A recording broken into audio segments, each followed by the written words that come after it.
안녕하십니까, 래필입니다. 12월 2일 두산 에너빌리티 보도록 하겠습니다. 증시 먼저 보겠습니다. 코스피 1.2% 하락했고요. 코스닥은 0.5% 하락하면서 마무리되었습니다. 자, 전날에는 MSCI 리밸런싱과 동시에 동시 호가에 주가가 이제 급등을 하는 모습을 보였었는데요. 그 다음날에 이제 하루 만에 이렇게 하락을 하면서 마무리가 되었습니다. 외국인 투자자가 1,700억 매도를 했고요. 기관 투자자 4,000억 매도하면서 코스피 양매도 진행되었고요. 코스닥은 외국인 투자자 760억, 기관 투자자가 1,160억 매도하면서 마찬가지로 양매도 진행되었습니다. 그래서 MSCI 리밸런싱 다음 날 이렇게 하루 만에 또 하락을 하면서 증시에 대한 상승분이 이어지지는 않았는데요. 자, 다음 주부터 있을 이제 12월 달에 본격적인 증시가 어떻게 방향을 잡을지는 조금 더 봐야 될 것 같습니다. 해외 증시는 0.8% 다우 상승했고요. 나스닥은 0.5% 올라가면서 확실히 이제 코스피보다 강한 모습을 보여주고 있습니다. 나스닥 같은 경우는 사실상 거의 고점을 다 회복을 한 상태고요. 네, 월봉으로 보더라도 아직까지 높은 구간에 위치를 하고 있습니다. 그만큼 이제 이 증시에는 지금 미국 증시가 상당히 강세를 보이고 있다는 것을 볼 수가 있고요. 반대로 이제 한국 증시는 아직까지 중간 고점도 회복을 하지 못한 상황이긴 합니다. 아무래도 이제 원달러 환율도 높기도 했고요. 그런 가계 부채에 대한 이 부채가 많다라는 그런 위험성도 좀 있었던 것 같습니다. 그렇기 때문에 지금 이제 우리나라 증시가 일단 완연하게 올라가긴 하고 있는데 내년에는 좀 반등을 하지 않을까 싶습니다. 그래서 반도체 업황이라든지 그런 제조업들이 최근에 고금리에 대한 영향을 좀 많이 받았기 때문에 증시에 대한 이 상승세도 좀 이제 적었던 것 같고요. 네, 앞으로는 조금 더 상승을 예고를 하는 그런 움직임을 보고 있기 때문에 한번 기다려 보겠습니다. 자, 뭐 코스피 움직임은 비슷합니다. V자로 오른 다음에 지금 이제 121선 넘었다가 살짝 이제 꺾였는데요. 그래도 아직까지는 상승 추세 유지를 하고 있습니다. 그래서 천천히 한번 이 분위기 살펴봐야 될 것 같고요. 월봉도 쌍바닥 형태로 반등을 하고 있습니다. 투자 수급은 기관 투자자, 외국인 투자자 모두 매도가 되었고, 기관 투자자는 잠깐 매수를 하다가 또 이제 금융 투자 위주로의 매도 물량이 나오기 시작합니다. 역시나 금융 투자 물량은 잠깐 들어왔다가 또 잠깐 나가는 그런 수급이기 때문에 우리가 들어올 때도 뭐 크게 중요하게 생각하지 않는 수급이기 때문에 천천히 좀 보았던 거고요. 외국인 투자자는 MSCI 리밸런싱 다음부터 또 하루만 이렇게 매도를 하기 시작합니다. 다음 주도 이제 이 수급을 좀 봐야 되겠지만 그동안 이제 11월 달에는 많은 매수를 진행해 왔기 때문에 이 매수세를 계속 이어갈지는 좀 더 봐야 될 것 같거든요. 그래서 일단 코스피 외국인 투자자에 대한 유입이 좀 지속적으로 이루어졌으면 하는 바람입니다. 코스닥도 827포인트로 0.5% 하락했고요. 마찬가지로 뭐 코스피와 비슷한 흐름입니다. V자로 오른 상태고 전고점을 아직은 회복을 하지 못했고요. 그래서 아직 이 하락폭에 대한 절반 수준 조차도 지금 회복을 못한 상황이기 때문에 좀 더 시간이 필요해 보입니다. 마찬가지로 기술주, 특히 제조 관련 기술주들이 또 코스닥에 많이 몰려있기 때문에 그런 고금리 시장에 좀 영향을 많이 받고 있죠. 그래서 그런 시장이 좀 압박이 이 풀어지면 확실히 기술주들도 힘을 좀 받을 거라고 생각을 합니다. 기관 투자자는 1,000억 정도 매도를 하면서 이렇게 코스닥에서 계속 빠져나가는 모습이고요. 외국인 투자자도 리밸런싱까지는 매수를 했다가 또 다음날 바로 이렇게 이탈을 하였습니다. 그래서 일단은 12월 첫날이었기 때문에 다음 주 12월 둘째 주 그다음에 12월 옵션 만기 그 이제 배당 기준일이 다가올수록 또 이제 코스피에게 유리하겠죠. 그래서 그런 흐름들을 조금 더 천천히 살펴보도록 하겠습니다. 환율 같은 경우는 2원 정도 하락해서 1299원이었고요. 아주 급하게 올라가지는 않습니다. 그러나 지금 추가적인 하락 없이 어느 정도 이제 자리를 잡은 듯한 모습인데요. 간밤에 또 이제 파월 의장이 추가적인 금리 인상이 진행될 수도 있다라는 또 의견을 냈습니다. 그래서 지금 이제 시장이 2024년부터 금리가 인하할 거라는 이 의견이 지배적이다 보니까 그 인플레이션 지표가 확실히 안 떨어지면 금리는 더 올릴 수도 있다. 이렇게 이제 의견을 비친 것 같고요. 그렇다고 지금 시장이 뭐 그런 의견 때문에 급락을 하거나 뭐 그러진 않은 것 같습니다. 그래서 이제는 지표들이 사실 안정화되는 추세이기 때문에 파월 의장이 그런 발언을 하더라도 네, 그런 경우가 금리가 추가적으로 올라갈 경우가 사실 쉽지 않다는 것도 투자자들이 잘 알기 때문에 네, 그렇게 진행되는 것 같습니다. 그렇다고 한다면 환율도 결국에는 이렇게 자리를 잡더라도 이제는 이전처럼 이렇게 급등을 하는 경우가 사실 쉬워 보이지 않고요. 여기서 점점 떨어지는 방향으로 자리를 잡지 않을까 싶습니다. 그래서 시간을 두고 좀 더 보도록 하겠습니다. 자, 그 다음에 이제 지수 선물인데요. 선물 지표는 뭐 어제 증시가 진행되었기 때문에 뭐 크게 더 볼 건 없습니다. 미국 증시 상승했고요. 유럽 증시도 마찬가지 한 1% 가까이 상승을 했습니다. 그래서 금요일은 유럽 증시, 미국 증시 모두 상승으로 진행이 되었고요. 네, 아시아 증시도 다음 주에는 좀 상승으로 진행되었으면 합니다. 국제유가는 올라가다가 또 꺾였고요. 74달러로 네, 2% 정도 하락을 했습니다. 최근 5개년 부근에서는 사실 80달러 근처에서 유가가 올라갔다 떨어졌다 반복을 하고 있고요. 평년 수준과 유사하다라고 볼 수가 있겠죠. 그래서 최대로 보았을 때도 사실 유가는 이 2000년대 중반부터 해가지고 지금까지 뭐 올라갔다 내려갔다를 반복을 하고 있는데 뭐 그 우리 예상 범위 안에 그 수준이다라고 좀 볼 수가 있겠습니다. 그래서 에너지 가격이 지금 크게 더 올라가지는 않고 있다. 천연가스도 마찬가지 2.7달러까지 지금 떨어진 상황이고요. 최근에 올라가던 그 천연가스가 다시 한번 떨어지기 시작합니다. 2.7달러. 그래서 이렇게 원자재 가격이 떨어지면 또 인플레이션 지표가 당연히 떨어질 거고요. 에너지 가격은 사실 근원 물가 지표를 계산할 때 들어가지는 않습니다만 그래도 전반적인 뭐 이런 에너지 가격이 안정화가 된다면 확실히 인플레이션 지표에는 좀 긍정적인 영향을 줄 수 있기 때문에 네, 좋은 분위기인 것 같습니다. 그래서 에너지가 싸지면 당연히 다른 투자자들도 지금 이 시장의 안정화에 대한 초점을 둘 것 같고요. 네, 이 소비자들 입장에서도 상당히 이제 여유가 생기는 거기 때문에 괜찮은 흐름인 것 같습니다. 외환은 뭐 아까 확인을 했고요. 채권 금리를 보게 되면 미국 10년물 채권 금리가 4.2% 초반대죠. 그래서 0.36% 떨어져서 4.2%대까지 지금 도달을 했습니다. 4.3%, 4.4% 왔다 갔다 하다가 지금 다시 한번 쭉 떨어졌고요. 점점 이제 저점을 떨어뜨리는 그런 흐름이 나오고 있습니다. 그래서 최근에 또 한 번 급락을 하면서 4.2%대까지 깰 수 있는 그런 위치까지 왔고요. 국채금리가 이제는 확실히 고점을 찍고 떨어지고 있다는 것이 느껴집니다. 그래서 최근에 좀 많이 올라갔었죠, 사실. 4%대를 넘기 시작하고부터 그 벽을 한번 깨고부터는 5%대까지 상당히 빠르게 올라갔었는데요. 그 과정 때문에 이제 우리나라 증시도 그렇고 좀 글로벌 증시들이 많이 떨어졌었습니다. 근데 지금은 다시 4.2%까지 떨어지면서 4%대 근처까지 왔죠.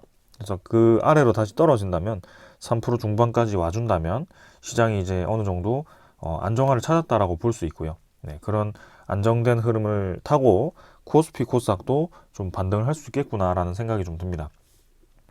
그래서 인플레이션 지표도 그렇고 금리 추가 인상도 그렇고 그다음에 이런 국채 시장도 그렇고 좀 우리의 이 한 두 달 전 상황과는 많이 달라졌습니다. 지금 상당히 안정세를 찾고 있는 듯한 모습이고요. 금리가 이제 떨어질지 말지, 인플레이션이 확실히 2%대까지 떨어질지 말지가 이제 좀 중요해 보입니다. 그거는 우리가 지금 와서 언제 딱 그게 도달한다, 물가가 언제 안정화된다, 이게 예상할 수 없기 때문에 뭐 있는 그대로 그냥 지켜보는 수밖에 없겠죠. 근데 한 가지는 이제 전체적인 거시적인 흐름 자체가 이 좋지 않은 방향보다는 좀 좋은 방향으로 진행될 가능성이 높아졌다라는 것만 알고 계시면 될 것 같습니다. 자, 오늘 여기까지 증시 보았고 종목으로 넘어가도록 하겠습니다. 두산 에너빌리티 보겠습니다. 530원 하락해서 3.3% 하락했고요. 15,270원으로 마무리되었습니다. 자, 두산 에너빌리티 마찬가지로 코스피와 동일한 흐름을 보였고요. MSCI 리밸런싱 관련해서 동시호가 때 주가가 많이 올라갔었죠. 500원 정도 올라갔던 거를 뭐 그대로 이렇게 반납을 한 상황입니다. 그래서 뭐 그때 올라갔을 때도 사실 우리가 올라갔다고 기뻐할 이유도 없고 실망할 필요도 없다라고 말씀을 드렸고요. 뭐 딱 그 정도 만기에 의한 상승 이후 그 다음 날에 그냥 그 물량 뱉어내면서 떨어진 뭐 그런 흐름인 것 같습니다. 그래서 두산 에너빌리티의 좀 이제 긍정적인 이 흐름이긴 했지만 확실히 좀 안정적으로 두산 에너빌리티가 올라간다라는 느낌을 받기 위해서는 거래량이 중요하다라고 좀 말씀을 드렸습니다. 근데 그런 거래량이 아직까지 부족하고요. 시간의 가격도 뭐 동일하고 일별 거래량도 사실 어제도 220만 주로 진행되었고 그 전날에 올라갈 때도 370만 주밖에 진행되지 않았습니다. 그래서 사실 1%채 되지 않는 거래량으로 계속 주가가 오르락내리락을 하고 있기 때문에 지금 이 과정 자체가 뭐 크게 의미가 없는 상황이다라고 말씀을 드리고 있거든요. 그래서 뭐 내려가더라도 다시 올라올 수 있고 올라가더라도 다시 내려갈 수 있는 그런 수급이기 때문에 지금 우리가 큰 의미를 둘 필요가 없다라는 것입니다. 그래서 내려갈 때도 증시 따라서 그냥 내려갔던 거기 때문에 증시가 올라가니까 같이 올라가는 것이고요. 네. 그 과정에서 이제 공매도 금지에 의해서 조금 더 이제 올라가는 분위기이긴 하지만 뭐 확실히 우리가 보고 있는 두산 에너빌리티의 평소 흐름은 한 17,000원, 18,000원 수준이죠. 그래서 그 정도까지는 네, 무난하게 올라갈 거라고 보고 있습니다. 그래서 거기서 좀 이제 거래를 다시 한번 이전처럼 실어주면서 좀 힘을 받아야 될 것 같은데요. 그때까지를 좀 시간을 두고 지켜봐야 될 것 같습니다. 자, 그래서 음운구름을 좀 빨리 뚫고 나갔으면 하는 바람인데 아직까지는 지금 이제 60일선까지 뚫고 나서 기다리고 있는 상황이고요. 뭐 하나씩 하나씩 이렇게 이평선을 올리면서 올라가는 흐름, 전형적인 상승 추세로의 전환 흐름이 나오고 있는데요. 이평선들이 이제 21선 타고 60일선까지 이렇게 들린다면 뭐 우리의 뭐 예상처럼 흘러갈 것 같습니다. 그래서 두산 에너빌리티가 떨어질 때 영향 주었던 그런 이슈들이 하나둘씩 다 해결이 되고 있기 때문에 지금은 굳이 이 낮은 가격대에서 오래 머무를 이유가 없고요. 네, 서서히 올라갈 거라고 생각을 하고 있습니다. 혹은 좋은 소식이 있다면 급하게 올라가겠죠. 자, 그래서 뭐 차트는 사실 더 볼 거 없기 때문에 넘어가도록 하겠습니다. 월봉도 12월 달은 첫날 좀 이제 음봉으로 진행되었지만 연말로 갈수록 좀 좋은 소식이 나오면서 양봉으로 좀 전환되었으면 하는 바람입니다. 기관 투자자는 29만 주 매도했고요. 외국인 투자자는 7,500주 매수를 했습니다. 금융 투자 15만 주 매도하면서 기관 투자자 물량의 절반 정도를 매도했고요. 금융 투자가 이제 최근에 매수를 계속 이어오다가 또 최근에 매도를 시작합니다. 그래서 차익 실현 물량이 나오기 시작했고요. 언제든지 빠져나갈 수 있는 수급이기 때문에 크게 우리가 염두해 두지 않은 수급입니다. 투신도 조금 매도했지만 사실 뭐 크게 매도 없었고요. 보험도 마찬가지입니다. 연기금 투자자도 13,000주 매도하면서 뭐 매도 계속 반복하는 그런 흐름이기 때문에 별로 지금은 주시할 필요는 없어 보입니다. 사모펀드는 11만 8천주를 매도를 했지만 뭐 28일에 들어왔던 물량 그대로 나간 거기 때문에 마찬가지입니다. 네, 이렇게 물량을 지금부터 계속 쏟아내면 문제가 되겠지만 그럴 쏟아낼 물량이 사실 많지 않아 보이거든요. 그래서 크게 무리 없어 보입니다. 오히려 이제 외국인 투자자가 MSCI 리밸런싱에 맞춰 매수했던 물량을 뱉어낼까봐 좀 보고 있는데 신한증권이 또 공교롭게도 41만 3천 주를 매도하면서 매도 상위 창구에 위치를 했습니다. 매수 위치에는 없죠. 그래서 MSCI 리밸런싱 11월 30일까지 계속 매수 창구 상위 종목에 위치를 하다가 지금 이제 지나자마자 바로 이렇게 매도 상위에 위치를 하면서 매집했던 물량 그대로 쏟아내는 것 같죠. 그래서 실제로 지금 공매도 잔고 보기 전에 바로 이제 수급부터 보겠습니다. 외국인 투자자가 59만 주를 당일로 매도를 해버렸습니다. 추정은 아까 11,000주 정도였는데 지금 59만 주 쏟아냈고요. 전일 이제 이 81만 주 동시효과에 들어왔던 그 물량을 그대로 쏟아냈다라고 보시면 되겠습니다. 그래서 큰 의미가 없었다라는 점. 거래원을 보시면은 신한증권, JP모간 뭐 이렇게 매도가 잡혀 있고요. 모간서울이 52만 주, 그죠? 리밸런싱 맞춰서 확실히 또 들어왔죠. 그래서 우리가 예상하는 그대로입니다. 공매도 잔고 상환하면서 들어오는 수급은 모간서울이고요. 반대로 모간서울의 물량을 넘기기 위해서 그 전까지 매수했던 물량은 신한증권이었습니다.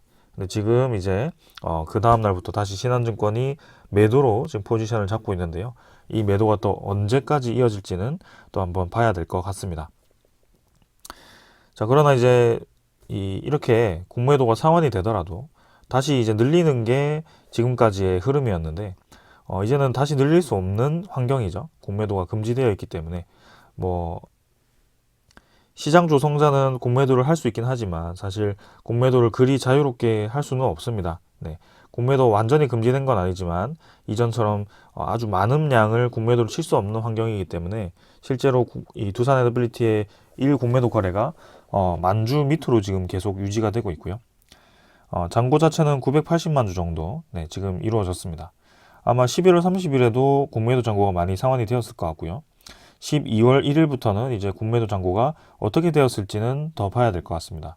그래서 앞으로 남은 900만 주, 한 800만 주 정도를 이 모관서울이 매수를 이제 해야 될 텐데 그 매수를 어떻게 할 건지, 그죠? 그리고 상반기까지 공매도의 제도가 어떻게 개선이 되는지 그런 것들 한번 지켜보겠습니다. 자, 그래서 확실히 지금 공매도가 금지되고부터는 두산 에너빌리티의 거래 창구에 모관서울이라든지 JP모건이 직접적으로 나타나는 날이 거의 없거든요. 그래서 그 두 수급이 계속해서 공매도를 활용해서 주가를 올리고 떨어뜨리고를 이때까지 반복해왔다는 것이 드러난 것입니다. 그래서 그런 옵션 만기, 그 다음에 MSCI 리밸런싱 만기에 맞춰서 계속 물량을 채워놓고 빼고 하면서 그 중간중간에 수익을 보는 구조를 만들었던 것 같고요. 지금 이제 그런 움직임이 없다 보니까 거래량도 확 죽었고 공매도를 직접 운영하는 이 증권사들도 나타나지 않고 그런 모습인 것 같습니다. 그래서 남은 공매도 잔고를 어떻게 이제 상환을 할지랑 그다음에 이 거래량을 이제 진짜 두산 에너빌리티를 높이기 위해 움직이는 그 수급이 들어와야 될 텐데 아직까지는 그런 수급이 들어오지는 않고 있기 때문에 기다려 봐야 되겠다라는 결론입니다.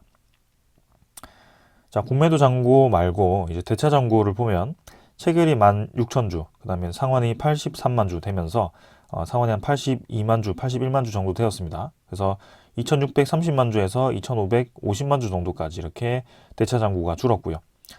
최근 공매도 잔고가 줄어들면서 마찬가지로 대차 잔고도 이렇게 같이 줄어들고 있습니다. 2,800만 주에서 2,500만 주까지 한 300만 주 정도 줄었고요. 쭉쭉 이제 줄어드는 모습이죠. 자, 그래서 뭐 대차 잔고 계속 줄어들면 좋을 것 같고요. 공매도 잔고도 마찬가지고요. 일단 흐름 한번 보겠습니다. 자, 아까 이거는 이제 수급 봤고요. 13.19%로 13.2% 수준입니다. 그래서 남은 기간 12월 달 한 달 동안 외국인 투자자가 어떤 흐름을 보일지는 한번 지켜보도록 하겠습니다. 그래서 오늘도 기술적인 부분들은 이 정도로 말씀을 드렸고요. 두산 에너빌리티가 진짜 상승을 하기 위해서는 그에 맞는 수급이 들어와야 되는데 아직까지는 그런 흐름은 보이지 않고 있다. 그냥 증시가 떨어질 때 같이 떨어졌다가 증시가 올라가면서 조금씩 거래량 없이 그냥 반등하는 그런 흐름이고 결국에는 17,000원까지는 그 수준까지는 그냥 이제 증시의 반등과 함께 충분히 올라갈 수 있는 가격대고 그 이상 우리가 지켜보고 있는 그 벽을 뚫기 위해서는 확실한 수급이 들어와서 거래량을 좀 실어줘야 되고 그런 소식들이 좀 나와줘야 된다라는 말씀을 드리고 있습니다.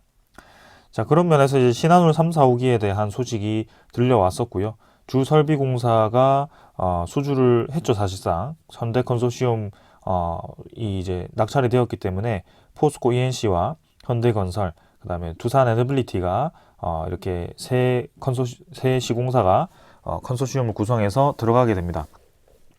총 공사 규모는 3.1조, 그 다음에 두산 에너빌리티 지분이 35%이기 때문에 약 1조 1천억 정도의 그런 지분을 이제 매출로 잡을 수 있을 것 같은데요.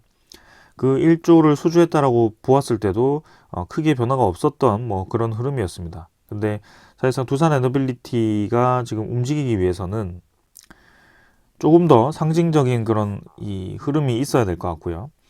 지금 이제 신한울 3, 4호기에 대한 수주는 좀 크긴 했지만 그래도 충분히 우리가 예상할 수 있었던 그런 범위 내였고 그럼 이제 신한울 3, 4호기 다음 다음이 어떻게 될지 그리고 해외 수출이 그 다음이 어떻게 될지 그런 이제 앞으로에 대한 전망이 확실해지면 좋을 것 같습니다. 그래서 그런 명분을 가지고 지금 주가가 크게 움직임이 없는 것 같은데요. 어떻게 보면 이제 폴란드 원전 LOI 체결을 할 때도 주가가 아주 많이 움직였었던 모습이 있었습니다. 그래서 그때처럼 좀 해외 수출 관련된 소식이 좀 직접적으로 들려오면 상당히 이 올라가는데 탄력이 있을 것 같고요. 그때까지는 아마 내년 초 정도가 될 수도 있을 것 같습니다. 올해 말에는 아마 우리나라 원전의 그런 신규 원전 이 건설에 대한 윤곽이 좀 드러날 수 있을 것 같고요. 그게 이제 11차 전력 기본 계획이 나오겠죠. 그래서 그런 것들을 좀 기다려 보겠습니다. 자, 그래서 내용을 좀 전달 드리면 우리나라의 뭐 원전 통이라고 하는 뭐 정책실장이 있다고 합니다. 저는 이제 누군지 잘 모르겠지만 일단 대통령실에 이번에 이 인사가 발령이 되면서 여기 정책실장으로 승진이 되었다고 합니다. 그래서 원자력 에너지에 대해서 좀 중요하게 생각하는 그런 이 인사 중에 한 명이라고 하는데요. 이전에 이제 이 탈원전이 진행되기 전에 신한울 3, 4호기 공사가 중지되기 전에 추가적인 원전 건설 두 프로젝트가 또 있었죠. 그래서 대진 원전, 천지 원전 해서 총 4기 정도가 또 추가적으로 건설될 예정이었습니다. 그래서 그 프로젝트에 대해서 또 한번 탄력을 받을 수도 있다라는 소식이 좀 들려오고 있는데요. 일단 이 부분에 대해서는 조금 더 봐야 될 것 같습니다. 그래서 지금 산업통상자원부도 그렇고 지금 이제 이 11차 전력 기본 계획을 지금 이제 준비를 하고 있고 연말 안쪽으로 이 발표를 할 예정이기 때문에 확정은 내년이겠지만 그런 이 윤곽이 좀 드러날 것 같습니다. 그래서 재생에너지도 늘려야 되고 원자력 에너지도 늘려야 되고 뭐 수소 에너지도 늘려야 되고 LNG도 늘려야 되는 뭐 그런 상황입니다. 근데 우리나라 LNG는 그냥 LNG로 끝나는 것이 아니라 추후에는 수소 에너지로 변환할 수 있는 이 가스터빈을 공급하는 게 목표고요. 그렇게 좀 이 진행이 되고 있는 것 같습니다. 자, 그러나 이제 어떤 쪽에서는 계속해서 이 원자력 에너지에 대해서 비판을 하는 쪽이 있습니다. 그래서 직접적인 얘기를 드리지는 않겠지만 그 반대에 대한 그런 의견을 제시를 할 때 가져왔던 자료가 있네요, 여기. 그래서 이 자료를 한번 같이 보면서 좀 설명을 드리겠습니다. 한국, 독일, 영국, 일본 2030년 전력 믹스에 대한 그래프를 이렇게 정리를 해 놓은 것 같고요. 이게 이제 한국, 독일, 영국, 일본입니다. 결국에는 여기서 얘기하고 싶은 것은 전력 믹스가 2022년 대비 2030년으로 갔을 때 독일은 재생에너지가 80%, 영국이 70%, 일본이 30% 수준인데 우리나라는 22% 수준으로 가장 낮다라는 것을 얘기를 하는 것 같고요. 여기는 이제 이 회색이 원전인데 우리나라는 34%, 일본이 20%, 영국이 여기 노란색으로 지금 합쳐서 회색을 아예 표시를 빼버렸습니다. 이 표시 자체가 저는 굉장히 모순이라고 생각하는데요. 영국 자체가 지금 원자력 에너지를 20% 이상, 25%까지 아마 늘리는 것으로 제가 알고 있습니다. 그래서 최근에 우리나라와 무탄소 에너지 협약을 한 거고요. 거기에 대해서 원자력 기술 교류를 하고 있는 상황이고요. 뭐 독일은 뭐 대표적인 탈원전 국가이기 때문에 일단 재생에너지에 대한 비율이 높고 재생에너지 비율이 원래 높았기 때문에 그렇게 진행이 되고 있습니다. 자, 그러면 우리가 무조건 독일을 따라가야 되느냐라는 것에 대해서 의문을 가질 수 있죠. 근데 제가 이 분석에 대해서 이렇게 결과만 보고 보면 사실 우리나라가 재생에너지가 부족하구나라고 생각을 할 수 있겠지만 재생에너지가 처음 시작점이 중요하죠. 그래서 우리나라는 지금 재생에너지 비율이 가장 낮습니다. 전 세계에서 좀 낮은 편에 속하고요. 그 재생에너지 비중을 이제 급하게 늘려서 2030년에는 20% 중반 수준까지 높이겠다라는 것이 이 전략입니다. 그런데 기존에 뭐 20% 중반이 아니고 뭐 30% 중반, 40%대까지 늘리던 것을 좀 줄여서 원자력 에너지를 좀 늘렸다고 해서 세계 이 흐름에 역행을 한다라는 표현을 하면서 좀 이제 원자력 발전에 대한 굉장히 좋지 않은 인식을 주고 있는 것 같긴 한데요. 여기에 대해서 이제 제가 뭐 정치적으로 말씀을 드리기는 좀 싫습니다만 한 가지 빠뜨린 점을 한번 강조를 좀 드려보고 싶습니다. 한국 같은 경우는 지금 전력 소비량을 보시면 1985년부터 2022년까지 거의 수직은 아니죠. 네. 거의 우상향을 합니다. 아주 급격하게 증가를 하고 있는데요. 독일이나 영국이나 일본 같은 경우는 1985년 대비 2022년 소비 전력이 사실 크게 차이가 없습니다. 이게 무엇을 의미하느냐? 우리나라 같은 경우는 독일, 영국, 일본 대비해서 제조하는 이 기업들이 많습니다. 제조 강국이죠. 그래서 반도체도 그렇고요. 전기 자동차를 생산할 수 있는 그런 현대 자동차도 그렇고요. 그리고 배터리를 생산할 수 있는 2차 전지 관련 기업들도 대표적인 기업들이 다 있고요. 그다음에 철강 소재를 생산할 수 있는 포스코 같은 그런 아주 큰 대기업들이 우리나라에 상당히 많습니다. 근데 독일도 그렇고 영국도 그렇고 일본도 그렇고 제조를 하긴 하겠습니다만 우리나라처럼 이렇게 아주 큰 제조를 하는 기업들은 많지 않거든요. 일본도 사실 그런 대표적인 자동차 회사도 있고 하지만 사실 우리나라가 이전부터 이 급격하게 성장하면서 필요한 전력 수급이 사실 이런 국가들과는 비교할 수 없을 정도다. 그래서 앞으로 지금 이 추세를 보았을 때 2030년까지의 전력 수급도 계속 증가를 할 텐데 이거를 왜 굳이 이 다른 전력 수급 자체가 다른 이 국가들과 비교를 해서 우리나라에 맞지 않는 이 정책을 펼치려고 하는 것인지는 우리가 다시 한번 생각을 해봐야 됩니다. 정책에 맞지 않는다라는 게 아니고 좀 더 효율적으로 접근을 해야 된다라는 얘기를 드리고 싶은 것이고요. 그래서 이런 제조 기술력의 경쟁력을 갖추기 위해서는 전력 수급에 맞게 안정적인 에너지원을 많이 공급을 해줘야 될 거고요. 그 안정적인 에너지가 그냥 비싸게만 공급하면 당연히 우리나라 기업들의 이 생산 단가가 떨어질 거고 이 경쟁력이 떨어질 겁니다. 사실 우리나라는 독일, 영국, 일본과 비교할 게 아니고요. 제조 강국인 중국을 비교를 해야 됩니다. 지금 중국이 어떤 정책을 펼치고 있는지 에너지에 대해서 수급을 어떻게 늘리고 있는지에 대해서 분석을 하면 될 것 같고요. 우리나라 지금 중국과 반도체 직접적으로 부딪히죠. 디스플레이도 부딪히죠. 자동차 이 2차 전지도 부딪히죠. 그래서 모든 제조 기술에 지금 중국과 경쟁을 하고 있는 상황인데 왜 이런 이 경쟁하지도 않는 국가들과 해서 비교를 하는지 모르겠습니다. 그래서 중국이 지금 아무래도 계속 이 가격을 낮춰가지고 시장 가격을 교란한다고 해서 지금 제재가 들어가고 있는 것인데요. 우리나라가 이 중국과 견주어서 이길 수 없는 가격 구조입니다. 지금 중국에게 밀리고 있는 상황이고요, 사실. 기술력 하나만으로 지금 이제 어떻게 버티고 있습니다. 근데 이 에너지 수급을 불안정하게 만들어서 에너지에 대한 가격을 높여가지고 결국에는 기업들이 생산하는 그 제조 시설에 대해서 전기세가 높아지고 산업 전기료가 높아지면 당연히 단가가 높아지겠죠. 그럼 경쟁력을 잃을 겁니다. 당연히 시장은 이 중국 쪽으로 선택을 할 거고요. 우리나라 기업들은 어떤 선택을 할까요? 전기를 더 싸게 공급할 수 있는 국가로 공장을 이동을 시키겠죠. 그럼 우리나라 내부에 이 공장을 다 철수를 해버리고 해외로 다 진출할 겁니다. 대표적인 국가들이 동남아시아 쪽, 뭐 그런 쪽이 될 겁니다. 그래서 RE100이라는 것은 사실 세계적인 추세가 맞긴 하지만 우리나라에 맞는 에너지 정책을 만들어야 되고요. 그래서 나온 것이 이 무탄소 에너지원입니다. 지금 탈탄소 과정 속에 탄소 에너지를 늘리는 것은 정말 역행하는 것이겠지만 그런 것이 아니거든요. 네, 그렇게 좀 여러분들도 이 부분에 대해서 좀 깊이 생각을 해 보시면서 투자를 하면 좋겠습니다. 투자자 입장에서는 두산 에너빌리티는 사실 해상 풍력도 하고 수소도 하고 다 하니까 사실 큰 의미는 없겠습니다만 극단적인 이 에너지 정책은 정말 좀 맞지 않다라는 점, 그래서 좀 조화를 이루어야 된다라는 점이고요. 네.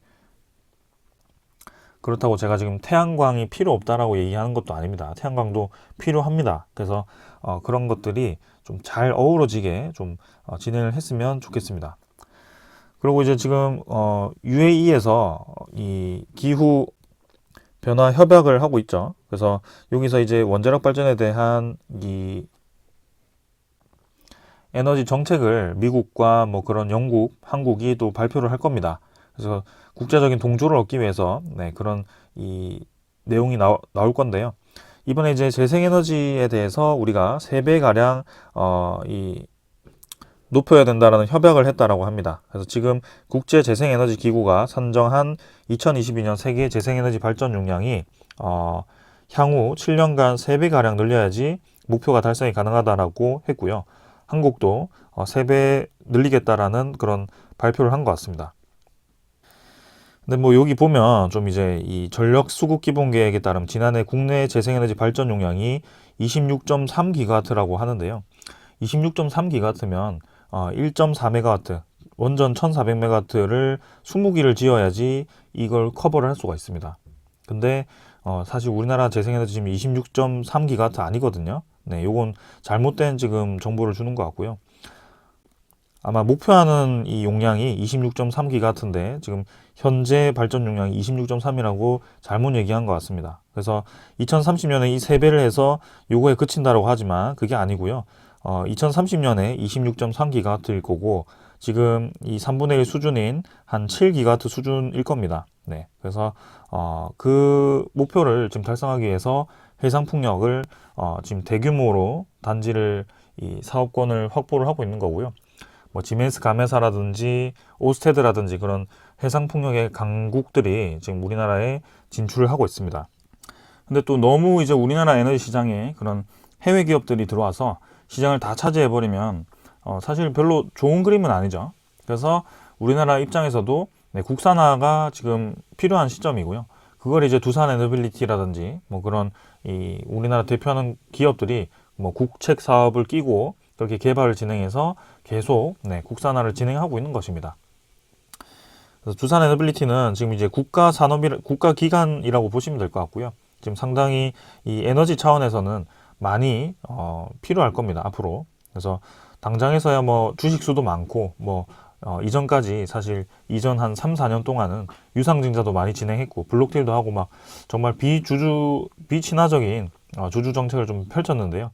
사실 그 이전 10년으로 보면 두산 에너빌리티가 유상증자를 자주 하던 기업도 아니었고요. 뭐 블록딜도 하던 기업도 아니었습니다. 근데 그 어쩔 수 없는 선택이었던 것 같고 지금 앞으로는 좀 친화적인 주주 정책으로 변환을 하지 않을까 싶습니다. 그래서 그런 에너지 흐름을 보고 우리가 투자를 하는 것이고 꼭 제가 이렇게 두산 에너빌리티를 계속 보고 있기 때문에 이 종목에만 투자해야 된다라고 말씀을 드리는 게 아닙니다. 사실 뭐 에너지 기업이라고 한다면 태양광은 하나솔루션, 해상풍력은 CS윈드, 뭐 SK 오션플랜트 뭐 이런 기업들이 있고요. 전선 쪽은 LS 전선 쪽, 뭐 LS 전선 아시아 쪽이 있고요. 그다음에 이 효송중공업도 마찬가지 변압기 쪽, 네, 그런 이 전력 이 라인을 까는데 필요한 부품들이 많을 겁니다. 그래서 그런 기업들이 지금 다 같이 수혜를 볼 수 있는 구조가 형성이 된 거라고 보시면 되고요. 그래서 지금 이런 이 에너지 계획을 하는 데 있어서 분산 에너지원이 지금 우리나라에 중요하게 자리를 잡고 있죠. 그래서 그 분산 에너지법이 통과가 되면서 해상풍력이라든지 그 특히 수소 연료 전지가 또 주목을 받고 있습니다. 그래서 두산 퓨얼셀이라든지 이런 이 수소 관련 기업들이 또 한번 주목을 받을 수 있을 것 같고요. 그 두산 에너빌리티는 두산 퓨얼셀을 또 아래 두고 있고 지금 두산 자체도 수소 모빌리티라든지 그런 쪽을 개발을 하고 있는데 좀 주목을 많이 받을 것 같습니다. 앞으로. 그래서 그런 것들을 좀 이제 말씀드리고 싶었습니다. 자, 그래서 뭐 이 정도로 이제 좀 말씀을 드렸고요. 이제 마지막 소식은 폴란드 원전 쪽에 지금 웨스팅하우스가 1차 수주를 한 상황인데요. 폴란드 쪽에는 지금 우리나라가 퐁토프 원전 지분 투자를 한 49% 정도를 요구를 받았었습니다. 한수원이 49% 지분 투자를 해서 들어간다라는 얘기를 했었는데요. 웨스팅하우스도 지금 30% 정도 지분 투자를 요청받았는데 거부를 했다라고 합니다. 그래서 폴란드가 웨스팅하우스에 깨갱한 것 같아요. 그 투자 거부를 해서 어쩔 수 없이 폴란드가 장기간 전력 구매를 하겠다라는 그런 검토를 하는 것 같고요. 사실상 이제 원금 자체를 웨스팅하우스에 좀 더 보장을 해주고 폴란드 정부 차원에서 좀 더 부담을 하겠다라는 의견인 것 같습니다. 참 이제 웨스팅하우스가 기술력이 있고 저렇게 이제 단두대 같이 참 단칼에 거절을 하니까 어쩔 수 없는 모습이 좀 보이네요. 그만큼 이제 국력도 좀 강한 것 같고 네, 이 기업에 대한 입지도 상당히 좋은 것 같습니다. 그래서 우리나라도 저 기업과 좀 이제 협력을 좀 잘 했으면 좋겠는데 아직까지는 그런 소식은 없고요. 뭐 분명히 이제 우리나라 한수원과는 지금 소송전을 하고 있지만 웨이싱하우스도 결국에는 뭐 현대건설이라든지 BHI라든지 이런 기업들과 또 협약을 했었습니다. 그래서 폴란드 원전에 들어가는 그런 기자재들을 벡텔과 웨스팅하우스 이 두 곳에서 다 감당을 할 수 없을 거기 때문에 분명히 이제 한국의 제조 기술력을 또 한번 도움을 요청할 수 있을 것 같은데요. 거기에 이제 두산 에너빌리티의 원자로가 또 한번 이 검토가 될지 그런 것들도 한번 봐야 되는 상황이고요. 여기서 이제 중요한 것은 우리나라도 이제 이 웨스팅하우스 다음으로 이 지분 투자를 할 텐데 합작사 설립 과정에서 한수원이 49%를 대줄지 만약에 대준다라고 하면 이 민간 원전에 대한 이 건설이 지금 이제 뭐 돈을 대서 진행할 수 있겠지만 나중에 이 돈을 회수하는 과정에서 분명히 이 원자력을 통해서 생산한 전기를 사는 그런 민간 기업들이 있어야겠죠. 그래서 그런 것들을 좀 검토해야 된다라는 그런 취지의 소식이었습니다. 자, 그래서 뭐 일단 계획대로 진행은 잘 되어가는 것 같고요. 기후환경부에서 이 승인을 했기 때문에 이제 그 다음에 부지 조사라든지 합작사 설립이라든지 그런 추가 과정이 있을 것 같습니다. 그래서 우리나라는 확실히 제조력이 뛰어나기 때문에 건설 쪽도 뛰어나고요. 지금 이제 이 세계가 급변하는 에너지 패러다임 입 안에서 확실히 좀 주목을 많이 받을 수 있는 기업들이 많은 것 같습니다. 그래서 이번에 건설 쪽도 그렇고 이 에너지 플랜트 쪽도 그렇고 다시 한번 한 2006년 정도의 영광을 찾을 수 있을지 한번 봐야 될 것 같고요. 네, 우리나라가 지금까지는 네, 사실 UAE 이후에는 큰 소식은 없었지만 지금 향후 한 2, 3년 안에는 좀 이제 소식이 나올 수 있는 프로젝트들이 많기 때문에 좀 한번 기다려 보도록 하겠습니다. 그래서 오늘 여기까지 하고 마무리하고요. 주가는 뭐 오늘 떨어졌지만 사실 큰 의미 없었다라고 말씀드렸죠. MSCI 때문에 올라갔다가 떨어졌다. 결국에는 증시 올라가면서 같이 올라가는 중이다라는 점이고요. 미래 가치는 계속 좋아지고 있다라고 정리를 하겠습니다. 오늘 여기까지 하고 마무리하겠습니다. 감사합니다.